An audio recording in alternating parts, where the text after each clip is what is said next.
नमस्कार फ्रेंड्स, आज आपण पुरणपोळी कशी लाटायची व्यवस्थित उंडा भरून ते शिकूया।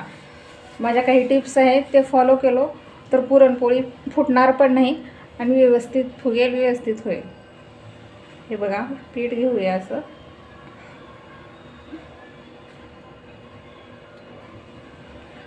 परत पुरण घ्यायचं। नवीन शिकणाऱ्यासाठी तर खास व्हिडिओ पहा। उंडा असा भरायचा हा।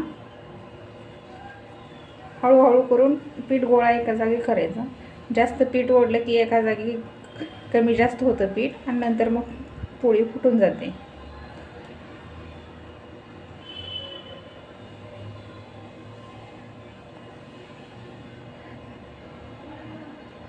हे झालं उंडा। आता ह्याला आपण दोन्हीकडून लाटून घ्यायचं। एकीकडून लाटलं की पोळी एकीकडच्या साईडला जाड आणि एकीकडे पातळ होते, तर असं नाही करायचं। जिकडून पीठ गोळा करून घेतलेलं आहे हे त्या साईडनं आधी थोडंसं लाटून घ्यायचं। हलक्या हाताने लाटून घ्यायचं पोळी। परत थोडंसं असं लाटलं ना,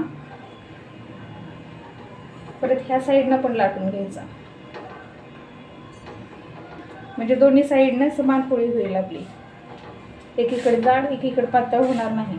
शक्यतो पुरणपोळी साईडनेच लाटायचं।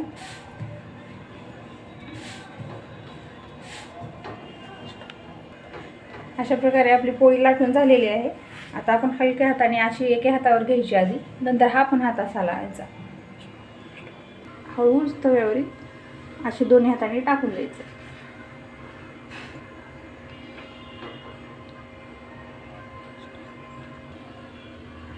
आता पोळी हळूच दोन्ही हाताने पलटायची।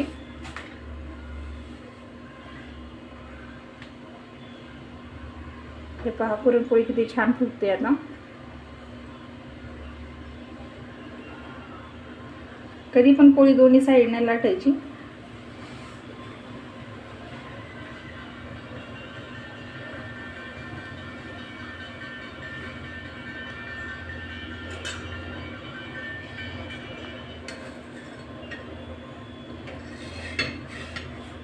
हे पहा, पोळी किती सुंदर झाली आपली फुगून तळम।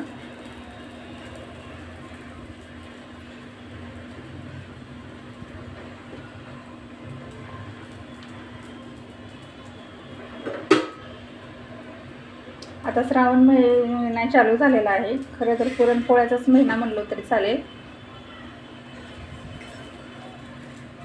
बऱ्याच बायकांना पुरणाचं सर्व येतं, पण पोळी लाटते वेळेस पोळ्या फुटतात, उंडा व्यवस्थित भरता येत नाही। त्यांच्यासाठी आहे हा व्हिडिओ, त्याने अवश्य बघावं। तेव्हा किती छान लालसर अशी भाजून घ्यायचं।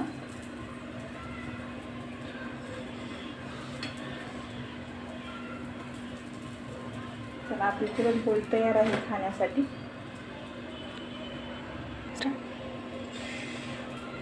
चला, हे घ्या पुरणपोळी गरमागरम तयार। हे बघा किती छान भाजलेली आहे, खमंग। अशा प्रकारे जर पुरणपोळी केलं तर फुटणार पण नाही आणि व्यवस्थित पण होईल।